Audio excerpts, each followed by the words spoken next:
All right, good afternoon, everyone. This is Andrea Sparks. I'm the director of the Governor's Child Sex Trafficking Team, and welcome to our monthly webinar. This month, we have special guests here at the Governor's office to share exciting new research with you on what child and youth sex trafficking looks like in the state of Texas. So just want to remind you all, if you're new to this webinar, what our strategies are at the Governor's Child Sex Trafficking Team. We have a pretty comprehensive approach that's legislatively mandated to protect children by building their awareness of and resilience to child exploitation, and by curbing demand for child sex trafficking, to recognize child sex trafficking in all of its forms, raising public awareness and implementing screening tools to recover victims instead of detaining victims, to protect and empower them through collaborative and coordinated responses. And that looks like our care coordination teams that we're building throughout the state in conjunction with Harris County CPS in Harris County and elsewhere with the Children's Advocacy Centers. Currently, we have coordinated care teams in Harris County, Dallas County, Tarrant County, Bexar County, and Travis County, Collin County, Jefferson, and Montgomery County coming very, very soon. We're excited about that. To restore survivors through trauma-informed and responsive services, both in the short and long term. And we are building regional continuum of care to do that through our regional administrators. We have 3 regional administrators in place in North, Central, and East Texas, and very, very soon in West and South Texas. And to bring justice for survivors by helping law enforcement and prosecutors hold traffickers, buyers, and those who profit from trafficking accountable.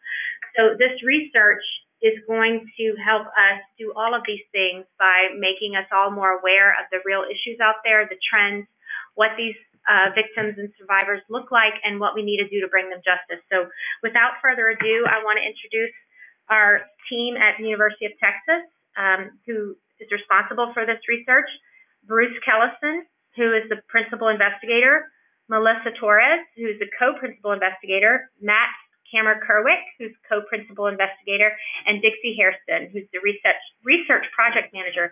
They've done an excellent job. We're delighted with the study, and without further ado, I'm going to turn it over to Bruce. Thank you, Andrea. We are so pleased to be here and very excited to share the findings of our study, our big 2-year study, with you. And we've planned out all 4 of us to be able to share parts of the slide deck and the findings. And we're going to definitely leave some time at the end. So please, if you have questions, use the options over there on the right to type in questions. We'll be taking notes as we go based on what we see on the screen. And we're definitely going to leave some time at the end to get to those. There also will be a link to the study. The study is publicly available now up on the Institute on Domestic Violence and Sexual Assault website, the Steve Hicks School of Social Work at UT Austin. You'll see the link at the end of the report, and it is publicly available. So you can. But what we're going to do today is run through, give you an overview of what it is we were trying to do, what we found, and what we recommend out of the findings going forward. So I want to take a couple of minutes to talk about the goals and the roots of the study itself. This was a 2-year project funded by the Criminal Justice Division. We wanted to expand on the 2015-2016 Human Trafficking Mapping Project report, where we benchmarked prevalence and economic impact. That report is also available on the IDVSA website. And in that report, we focused primarily on prevalence and economic impact, as I said. And that report included some pretty startling numbers: 79,000. We estimated that there were 79,000 victims of child sex trafficking at any given time in Texas. today, among lots of other great materials. So I encourage people on the call today to go look up that report as well. But in this study, we wanted to both further understand the prevalence that we established in that first report, but focus this time specifically on youth sex trafficking in Texas. And more specifically, focus on victims' experiences and the vulnerabilities that led to those experiences in their lives. And to do that, we wanted to choose three as distinct as possible regions across Texas, and combine quantitative with qualitative research methods in this study. So, first question we wanted to primarily look at is, how do we understand the prevalence of youth sex trafficking in Texas? We wanted to do that by primary data collection, by interviewing youth who were at risk for minor and youth sex trafficking, and then further interview victims that we found through our interviews. The second research question was, what does it look like in Texas? What does youth sex trafficking look like in Texas? And here we really drilled down deep on the victims' experiences themselves and in their voices. And the report contains an incredible array of quotes from the interviews directly, and you'll hear more about that aspect of the survey when we get there a little bit later. Quickly on the study methods, I mentioned the qualitative and quantitative mixed methods design. We interviewed 466 minor and youth participants between the ages of 13 and 27 about their experiences before they reached the age of 18. And we chose 4 risk segments to study, particularly because we know that most trafficking victims are already vulnerable in lots of very specific ways that the research already understands to be true. So the 4 risk segments that we included in our study were a history of emotional or sexual abuse, a history of homelessness or current homeless state, a history of running away from home, or involvement with the child welfare system, or having been assigned a caseworker from any agency or organization in the state of Texas. So an endorsement of any of those risk factors screened you into the study. From that, we asked a set of behaviorally specific questions to our participants, and as a result of those questions, we identified 71 participants who would qualify as sex trafficking victims, 46 of whom agreed to sit for a longer interview. Up on the screen, you'll see some forms of sex trafficking exploitation and other forms of exploitation that don't qualify or reach the level of sex trafficking that we also ask questions about. So at this point, I'll turn over the presentation to Dr. Cameron Kerwick to talk about our key findings section. Thank you, Bruce. I'll just mention on that last slide, the other forms of exploitation were all forms of exploitation in a work situation. So there's possibly and probably other kinds of harms that these individuals endured, but what we're talking about in these slides and in the study is either sex trafficking exploitation as measured on these items, as well as the intersection with these other forms of exploitation in a work setting. So we can go to the next slide. And this findings at a glance slide is really the highest level quantitative information coming from the study.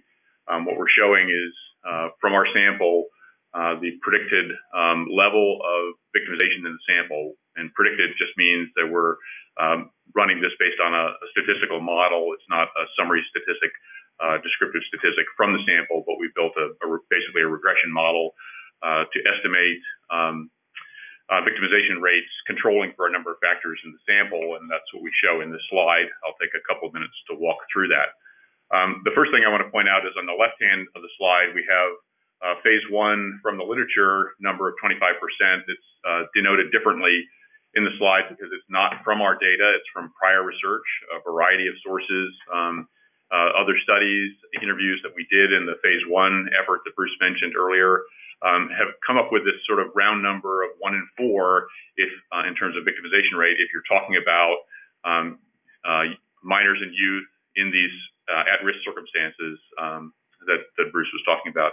So that was where we kind of started with, and we wanted to both drill down a little bit deeper into that as well as extend that. And what we're showing for the LGBTQ community and for cisgender heterosexual females is that the rates of victimization seen in our study were in close proximity to those historical rates. So we have just a confirmation that we have slightly elevated rates among LGBTQ community members and rates in around the 20%, 1 in 5 in this study for women. Those are all things that we've seen in many studies. This study now starts to extend our understanding of prevalence based on other risk factors by a strong inclusion of cisgender heterosexual males. And we can see that these data show that they're experiencing sex trafficking victimization at non-trivial levels, but levels that are lower than the other two population segments. So a little bit of extension in terms of our understanding of risk from other studies. And then we also have a new feature, if you will, in this study in which we're looking at level of care. And this is the environment within which we encountered the participants included in the study. We have some descriptive language over to the right-hand side for the lowest level of care, the middle level of care, and the highest level of care. I'll spend most of my time differentiating the lowest level of care from the other two because that's pretty clear from the chart where the differences are. So in round numbers, we're looking at victimization rates of about 40% compared to numbers that are closer to around 10% for the middle and highest levels. What's going on there is that the lowest level, as you can see on the slide, there are organizations that provide short-term assistance, basic needs, and resources with little oversight or kind of a simple service plan. These are kind of drop-in centers where community members can seek services when they need them. They don't stay necessarily for very long periods of time, but there's this kind of essential services. Those participants also tend to be slightly older. The participants in the middle and highest level of care are in these more structured programs. And one of the things that you'll see in the report is we're talking about the opportunity that we have to focus on the transition from true minors to the kind of risks that they're exposed to as they move into young adulthood and the pronounced increase in rates of victimization between that younger age group in these higher levels of care and what they endure when they're more in the homeless and runaway youth sort of archetype receiving care and more of a short-term basic needs level. The next couple of slides are just bullets that I've included in the presentation to touch on the points that I've gone over. So they're included for our listeners.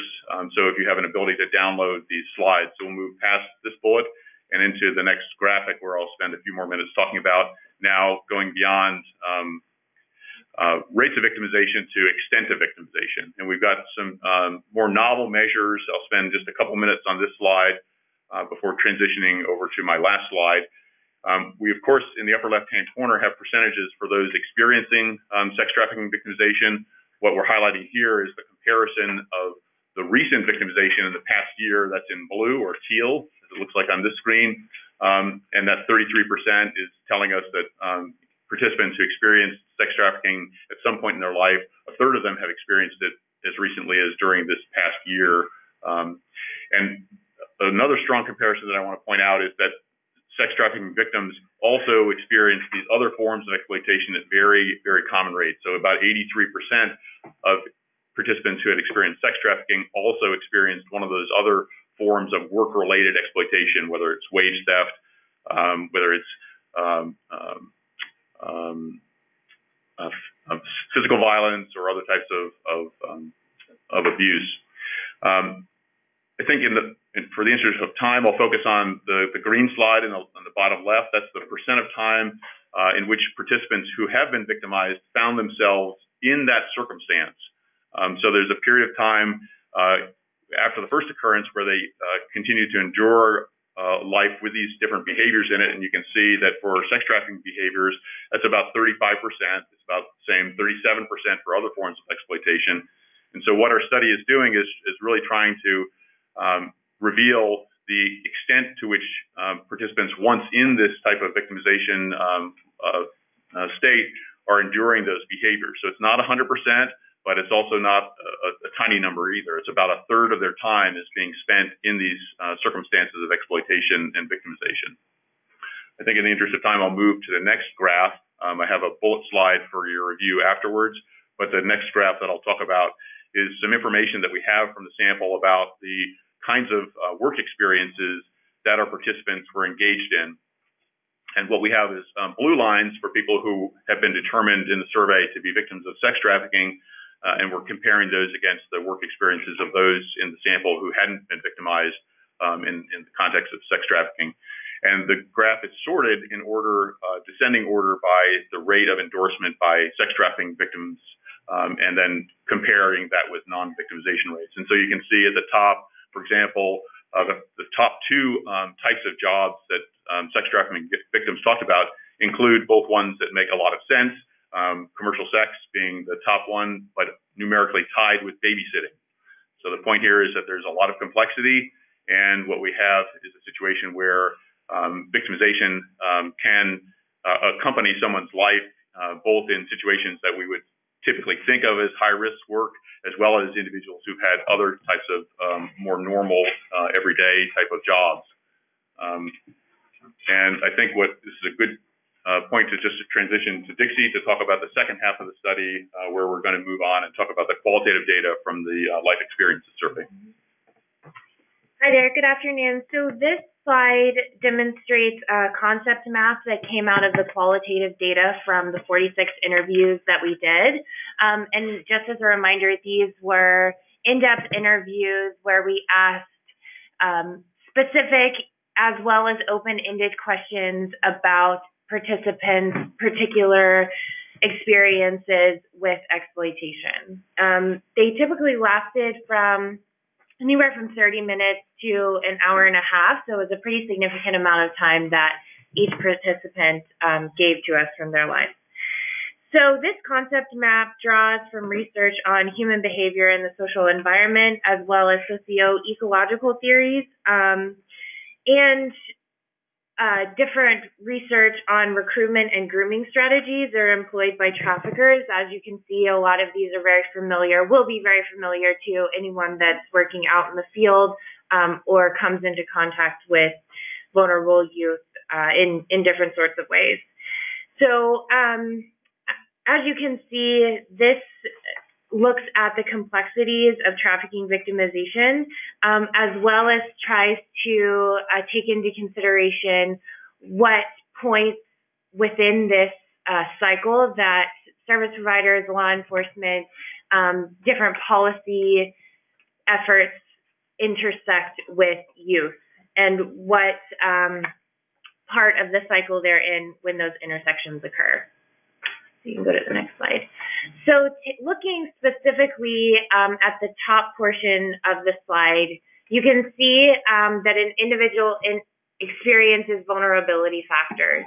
So this could be anything from that we've already talked about, experiencing homelessness, experiencing abuse and neglect, or any other type of interpersonal violence, as well as coming into contact, maybe for the first time, with a support system or a support organization or agency, becoming involved in some sort of system.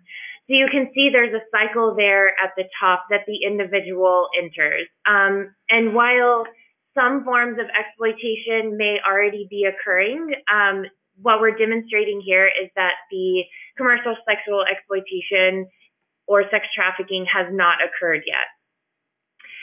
So what we find here, and many of you know this, when the minor or youth actually enters exploitation, is when one of those vulnerabilities, one of the needs that's caused by those individual circumstances or risk factors is not being met by the support system, agency, or organization, or other healthy means in the child's life. So as we all know, that's when exploiters enter the situation and fill the particular needs of the youth. And that's when they enter this cycle of exploitation that can reach to the level of sex trafficking. So here on this slide, you can see we have a pullout of the center Venn diagram graphic. And you can see on the left side of the screen how we have defined individual circumstances, environmental circumstances, and exploiters. So in the cycle of exploitation, all three of these factors interplay with each other at differing levels, depending on where the youth is in a particular day, particular setting, those types of things. So an individual, in our research, we found they could be experiencing some sort of financial strain. However, that financial strain is being met with a system that is providing them the help that they need, which means that they aren't as at risk for exploitation as someone that, let's say, is experiencing financial strain, is also exiting a system, and is engaging in survival sex to meet that financial gain. So what we're trying to demonstrate here is the way that these three things interact with each other in differing ways. So this first part of the cycle, I have plugged in a particular participant, and this is an actual participant we had. Everything identifying has been removed, but you can see that when we met this participant, she was 23 years old.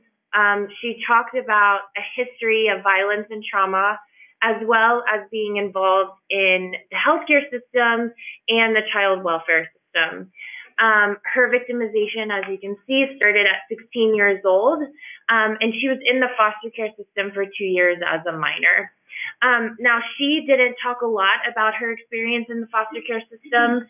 By the time she started engaging in commercial sex at the age of 16, she was already out, living on her own, and was no longer a part of the child welfare system. So as you can see, she entered the exploitation cycle through an online dating app. She was seeking out commercial exchanges for sex to fulfill a financial need that she had in her life. She was dating a person at the time and started to engage in commercial sex while being in that relationship. And what was interesting about this experience is that her boyfriend at the time was not interacting with her as a pimp or trafficker. She was totally on her own, engaging in survival sex. And when he realized what was going on, in her words, that's when he stepped in and started being a bodyguard to her, making sure, helping her vet individuals before they came in. And she said that it built up from there to where then he became more of the traditional person that we think of when we think of pimps. He became more and more violent and sexually abusive, and more controlling of the situations that she was being put in to exchange sex. So you can see that we've plugged in her specific example into the three circles on the right-hand side of the screen. Her individual circumstances and her risk factors were that she had a history of violence and trauma and was experiencing a long period of financial strain. The exploiters were herself when she was engaging in survival sex, and something we termed the roll-up. So this was something really interesting that came out of our data, and a common term that youth used, particularly youth that had experienced homelessness or were currently homeless, saying that they were either out on the street or online, as this individual was, not necessarily looking to exchange and to engage in a commercial sex exchange, but that someone rolled up on them, whether on the street or online, and kind of the exchange went from there. So maybe they were on the street, not necessarily out on the street to try to engage in survival sex, but someone came up on them in a car and asked if they would, do this in exchange for something, and it went from there. And that's how this person started engaging in commercial sex. She was on a dating app, not necessarily looking for commercial sex, but someone initiated an exchange via that app. And then finally, her intimate partner became an exploiter. So the environmental circumstances are what's going on in the environment that's a little bit more removed than immediate risk factors for the youth. So this participant mentioned a lot of family dysfunction, that she came from a family that had a lot of money, and that she herself said there was no need for her to be in such a financial strain, but she was cut off from them when she came out as gay, and then further cut off from them when she came out as transgender. She had sought help from law enforcement in the past, and mentioned that she would seek help from them in the future, but definitely preferred to, in her words, take care of her own business. And then she was also exiting a system with no safety net. So she exited the child welfare system without a plan, or really any sort of taking advantage of any of the safety net options that they offer there. So down at the bottom, once a person enters the exploitation cycle, there is a second level in the concept map that has to do with exit and future goals. So every single participant that we talk to engages in a constant, continuous decision-making process that has to do with a risk assessment of their safety, how their needs are being met, and what the cost versus the benefit would be of leaving the situation. And then they also talked a lot about their own level of agency in different situations. And that all had to do with their own internally perceived strengths that they had, what plans they had for the future, and what alternatives and options they saw. And then key to this was having a supportive person that they felt that they could go to that wouldn't judge them, that would kind of meet them where they were and engage in a healthy, supportive relationship with them. So then this is the same participant, and this is looking specifically at her decision-making process. So when we talked to her, she was still engaging in commercial sex, and was most concerned about contracting HIV. She said, though, that during her cost-benefit analysis, the financial strain kept her in the life. And part of that was that she does have a criminal record, and it was hard for her to get other types of employment that would meet her financial strain as much as exchanging in commercial sex would.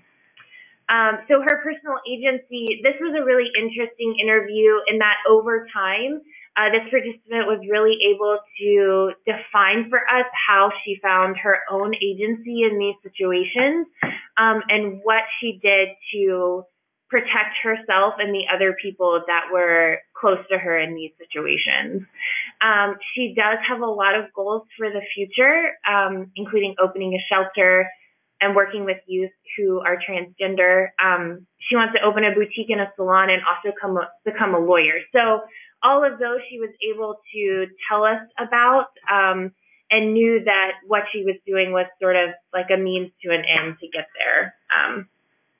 So that's how the concept map works, and each one of our participants can be plugged into this map, and it really helped us understand what we know in the field to be true, as well as where there were situations that digressed from that narrative. So then I'm going to transition over to Melissa to talk about some of these missed opportunities, but just to introduce them a bit. In each of the 3 sections of the concept map, we found an intersection point where service providers, law enforcement, different stakeholders have that could have potentially prevented the exploitation from happening or continuing to occur. Melissa, do you want to join us now? Melissa's at a remote location. Melissa, can you hear us? Yeah. Hi. Good afternoon, everyone. So I'm Melissa Torres. So what we found was this range of exploitation that really pulls away from the idea of an ideal victim.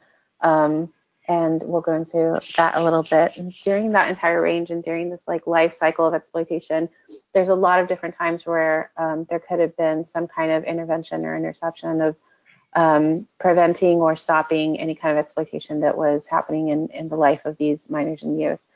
At the beginning in the cycles that Dixie just talked about, when we talk about that mix of the individual circumstance and the support system, whatever gaps are happening there, there's opportunities there for trusted relationships. What we heard a lot when we would talk to youth was what was something that they felt could have prevented, that first moment where they were in commercial sexual exploitation. A lot of them talked about just having someone that they could have trusted, or a better relationship with a specific family member, someone who had a big impact in their life that they felt that relationship would have really kept them from this situation. When that missed opportunity happens, and then the exploitation cycle starts, that is that nexus where we're really talking about that ideal victim, when those individual circumstances, the exploiters, and then the environmental circumstances are kind of just in that Venn diagram. That center of the most extreme situations tends to be what people are really looking at. Just the worst of an individual circumstance, the worst type of exploitation, or the most severe, the absolute worst type of vulnerability or environmental circumstance, when really what we found was this larger range of that exploitation. So that understanding it is really affecting the identification of a lot of the exploitation that's actually occurring. Based on our first study, when we had said, 79,000 minors and youth are being exploited for commercial sex, the shock was people thinking of that ideal victim, 79,000 kids out there just, with the most severe situation of commercial sexual exploitation. And what we're saying is that it happens in so many different ways, and that these minors and youth are exploited and taken advantage of in so many different ways for commercial sex. And we're missing those opportunities to identify them and further understand the situation to better assist, and also understanding possible regional differences, which we'll also get into. Once that situation happens, and in the life cycle possible exit, what we're seeing, or what we saw, was missed opportunities for really understanding the youth from their perspective. That could be cultural competency and regional models of care in particular, which is a structural issue. But also, one thing that was really novel about this study is that we didn't ask kids or minors and youth if they had been trafficked. We didn't use the word trafficking. We asked them to use their language. We asked if they had ever traded sex for something that they needed, if they ever felt forced to trade sex for something that they needed. If it wasn't something they needed, what was it that they did it for, and just talk to them about their experience. And so much of that understanding of how they're interpreting it versus how service providers or policymakers are interpreting it was some of the gaps that we found that could be us missing opportunities to better help them. Next slide.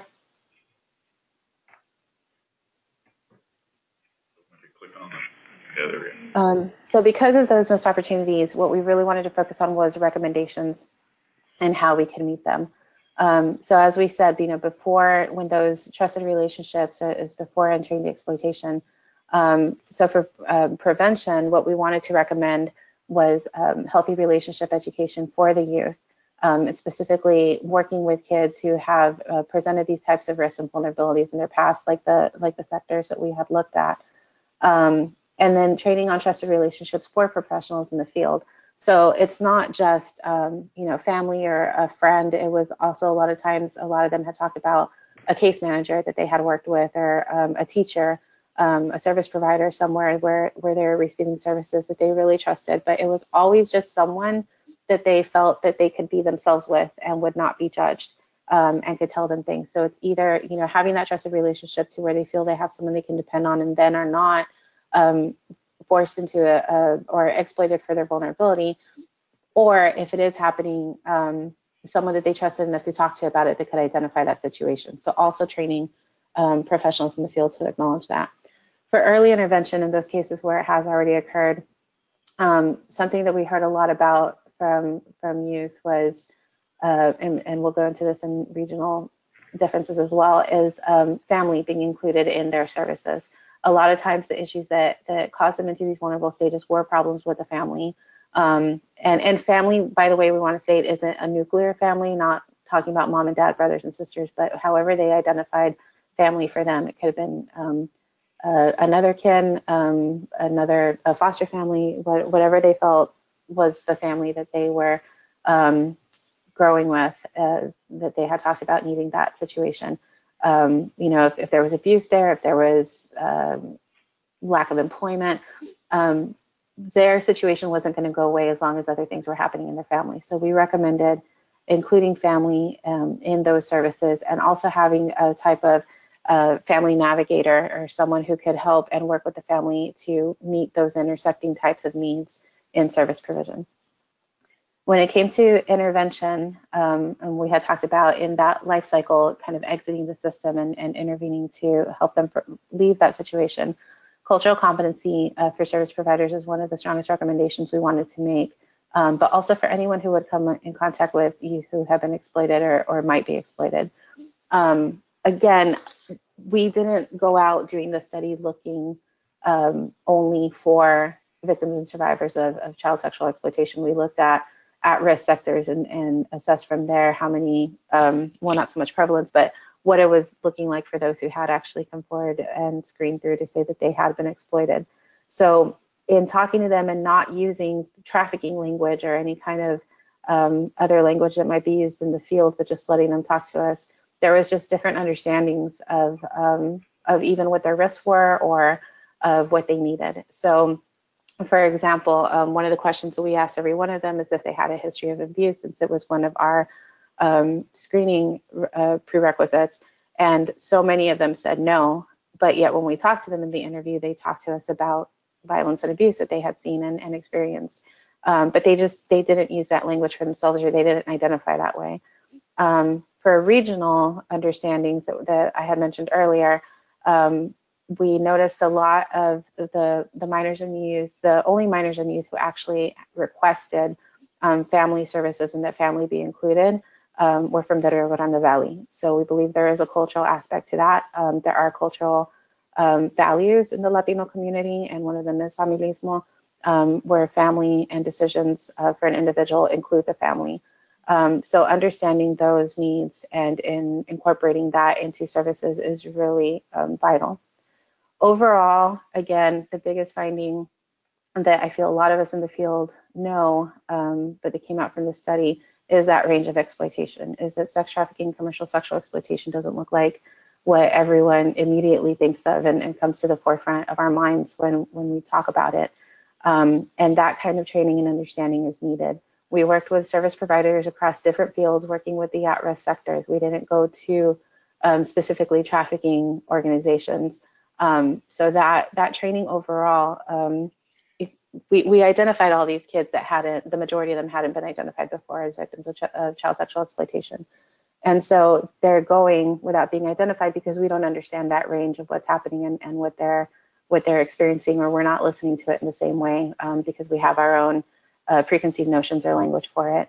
So that range of exploitation and the different ways that exploitation, commercial sexual exploitation of children can happen is something that we feel that not just those working in trafficking, but those working with kids overall should have.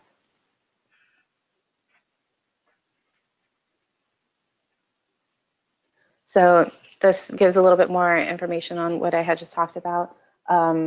Again, just want to say that this is what I want to drive home is that the training that we recommend is for community-based service professionals. And again, not just focusing on those who have already been identified, but focusing on the different ways this happens so that there can be prevention, intervention, and overall identification of potential victims and survivors. Next slide. Okay, so now I'll hand it over to Bruce. Yeah, so thanks, Melissa. So you see on the screen a link to the site. It's a little bit long and not very user-friendly, but if you search on the Institute on Domestic Violence and Sexual Assault at the School of Social Work at UT Austin, you'll find it there pretty easily, and we hope to come up with a more user-friendly URL very soon. Found it on Google too. Okay. It's pretty easy on Google. So we have plenty of time for questions. I think that the instructions, my understanding is that you type your question in there on the screen, and we'll scroll through them as they come in and answer them to the best of our ability.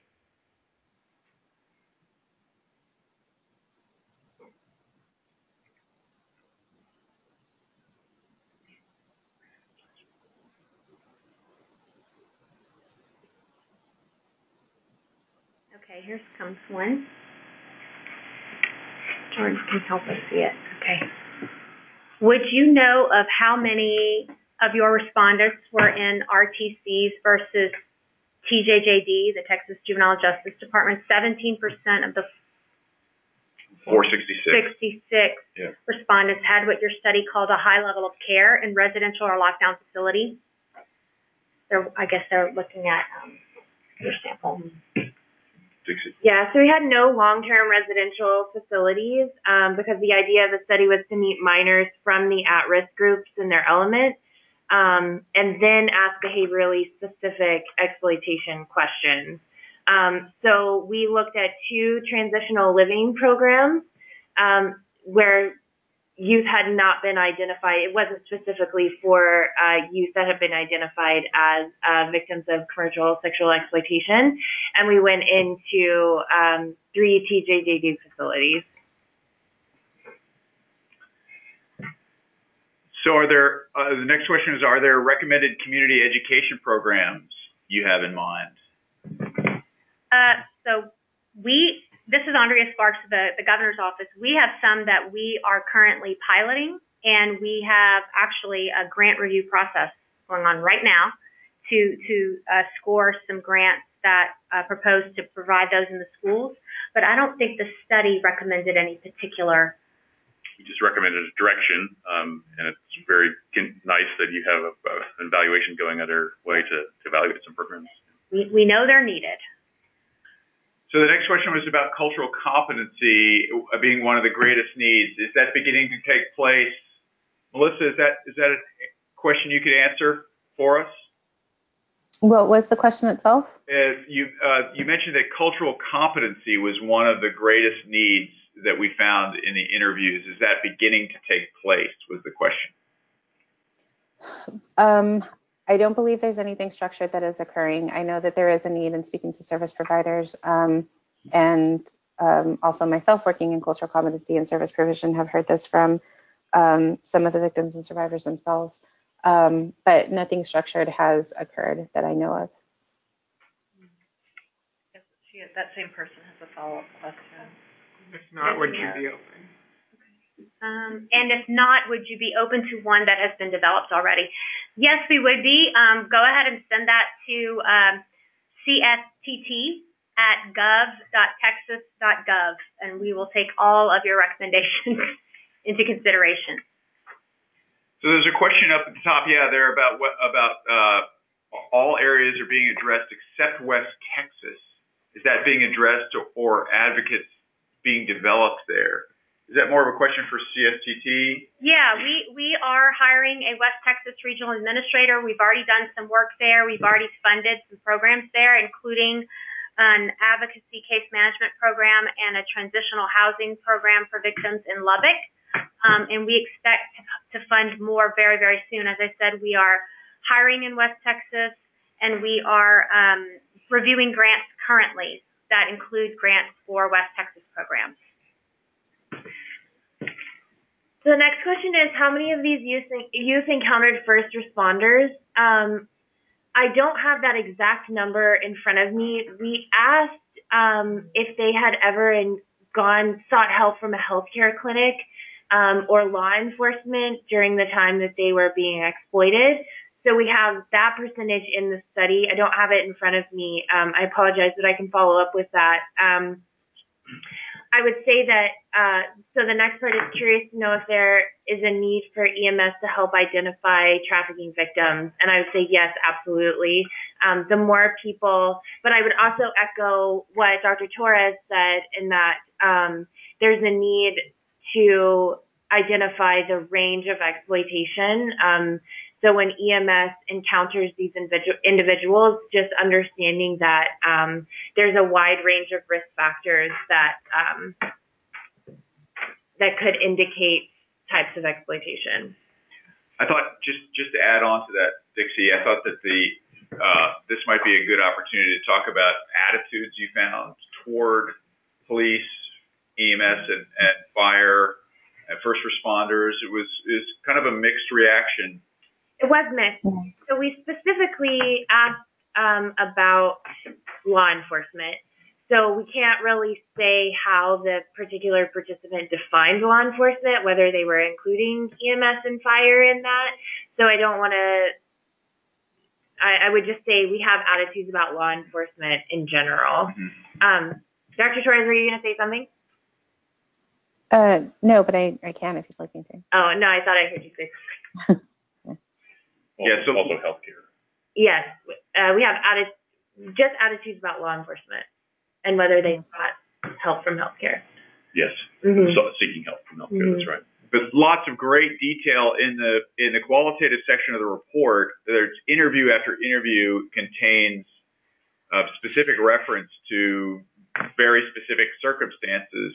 So I would encourage people on the call to spend as much time as they can in the qualitative section. We went to a lot of trouble to extract direct quotes from these survivors, and there's a lot of rich detail there. Next question is about whether all the great info you just shared is on the 46 interviews. Maybe you guys could walk through just real quick who the 466 were, the 71 and the 46, just to clarify. Rewind to the study methods slide. Okay. Is that something I can get back to, one of the key finding slides at the start of the day? Do it. I don't know where Go all the way back. Study methods. Very beginning. Right there. One more down. Yeah. So the quantitative information is based on what we call the REVS, the Rates and Extent of Victimization Survey, with the N of 466. The numerator for victims in that sample is the 71. So all the quantitative information is based on that portion of the sample. The 71 were invited to participate in the in-depth qualitative interviews. Of 46 agreed to and then actually did participate in those longer qualitative interviews. So quant is 466 as a base, qual is 46 as a base.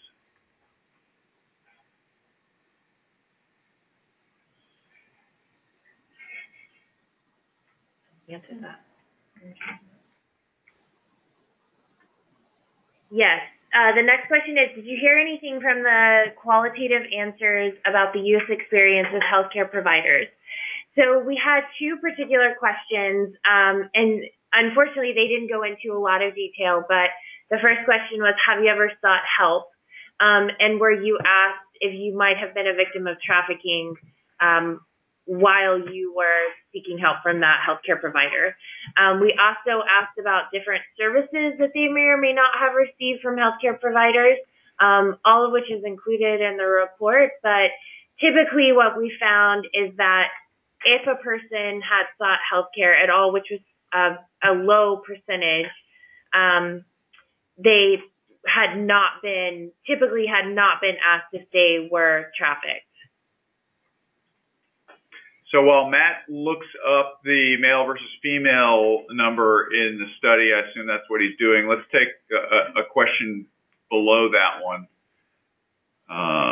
Are there, on the level of care findings, do the level of care findings suggest any models that are emerging as best demonstrated practices? Were we just finding what we expected to find at low-level care facilities versus high-level, or is the research attempting to suggest which models are ideal?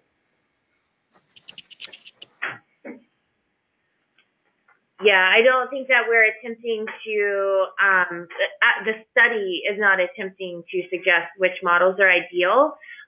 So just to clarify, the levels of care, we're not saying there's any causation there. We just trying to define where we intersected with the youth. So there's a lot of, obviously someone that is seeking services in a drop-in center could be experiencing a lot of different types of vulnerabilities that are just not feasible or even possible when you're meeting a youth in a lockdown TJJD facility. There's just more variability there. So we are not, what would you say? Yeah. I mean, we are not suggesting a particular model. So the level of care, this is Melissa, the level of care in the different settings is not so much about the environment, but the situation that the youth is in. So if they're coming to a drop-in center, then usually they're still in a situation where they just need basic needs to be met. Coming in to get food, showers, look for a job. But most of the time they're, out in the streets or in any other situation that they might be in that is already at high risk. As that level of care increases in other settings, that situation might be different because they might be in a more stable situation, or potentially in a setting where they have more of a treatment plan or treatment coordination with their case manager that they're following and hopefully being adherent to. So it's more about the situation and the stability that the individual is in at that time that they're seeking services at those places. It's not so much a causation of the environment causing the vulnerability. So the next question was about Matt, did you want to say something about the males versus females interviewed? Sure, I can add that now. There is a table 6 demographics in the report to refer to all of this information in great detail, but the male portion of the sample was 60%, female portion was 26%, and LGBTQ was 13% on the base of 466. She also asked about age. Did you happen to have that, or it's in the same table? The age of entrance for exploitation. Last year. Yeah, there is data that we showed, although I didn't talk about it on one of the summary slides. The average age of entrance into sex trafficking and experiencing those other forms of exploitation was roughly 15 across the sample. So there's a question next about range of exploitation, including babysitting, working in cafes, etc. If I'm understanding that correctly, the questioner is trying to get at what they were doing when they were exploited, or when the exploitation first happened. The slide we showed about the different jobs they had was specifically about the jobs they had. It's not necessarily connecting those jobs to exploitation or not, although the data we showed cut the individual in terms of whether they at some point did experience sex trafficking or not. So there's that correlational view in that data we showed, but we're just really interested in that data as the types of employment they had, if any, and how that puts them into a different strata for risk one way or the other. But we are not saying that the trafficking occurred during babysitting. We're just sitting was a very common job previously among people who eventually were trafficked. That's a nice segue into the next question about labor trafficking. Are there any plans to expand the UT Studies research to cover labor trafficking, given the results of the study showing that high percentages of victims had experienced some sort of labor exploitation or had been labor trafficked? Matt, you want to mention? We have other streams of research that are focused on labor trafficking because it is, in all likelihood, a bigger problem in terms of numbers of people enduring that type of exploitation or labor victimization, labor trafficking victimization. This study was specific to child sex trafficking and shows, though, as part of the extent of victimization, that even those who are enduring child sex trafficking are also enduring those other forms of exploitation in a work setting. So it's definitely an overlapping, very complicated ecosystem within which these individuals experience these behaviors. Andre, the next question is about how can we connect with teams that are working in our counties? So you can email us at cstt@gov.texas.gov and let us know where you are, and we will connect with you. We also have a website that's gov.texas.gov/CSTT. So we'd love for you to visit our website. What role do you see that forensic registered nurses can play in assisting victims and survivors?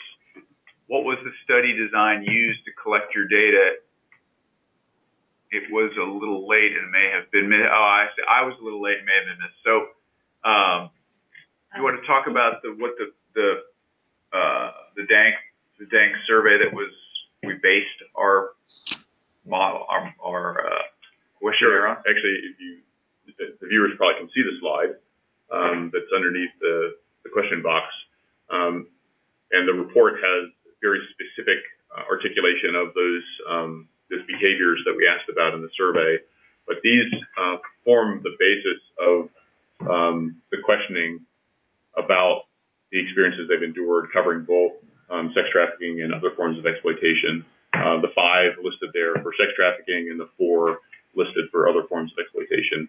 This language on the slide is not exactly what was used in the survey. This kind of shortening it up for the purpose of the slide, but you can see the report covers those specifically, and this was taken from an instrument developed by a colleague of ours, Meredith Dank, when she was at the Urban Institute. It went through a development process that included a validation study for minors and youth. So it's fit for purpose, if you will, in the sense that our study was child sex trafficking and it was developed for those same populations in a validated study. We adapted it in the sense that we went beyond just to have these things ever happen to you type of questions that are used in typical screeners to include when it first happened, has it happened in the last year, how many times have you experienced these types of behaviors, and the percent of time based on the best of their ability to recall that they've been in those circumstances where they've been enduring those behaviors. So while we've established 2 categories of behaviors on that slide, the actual questioning didn't label or stratify the behaviors. They just asked about the kinds of behaviors that happened in the context of work settings. We have time for one more. Yes, the slide deck is going to be shared. There'll be a link to it off of the CSCT website. It's recorded. And we're recording the webinar is being recorded, and we will have a link on our website for that recording as well. Scrolling down, emergency room nurses, are there classes or education processes that are being developed so we can recognize victims?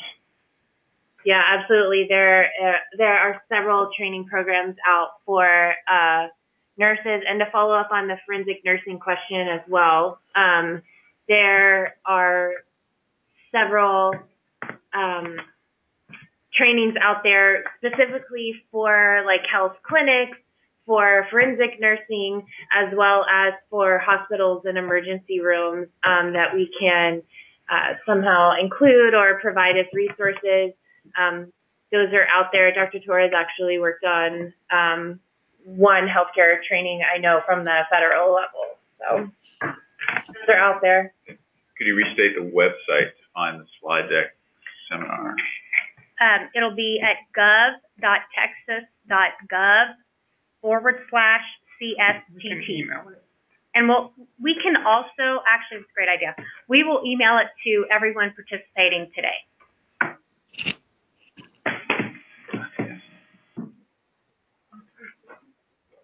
Yes, we're out of time. If you have additional questions, you've got our contact information. Feel free to reach out. We're going to keep, I think, learning from the study as we absorb it a little more, and hopefully it'll help us all serve these youth in a better way. Thank you so much for joining us today. Thanks, everyone. Thanks very much. Appreciate being here.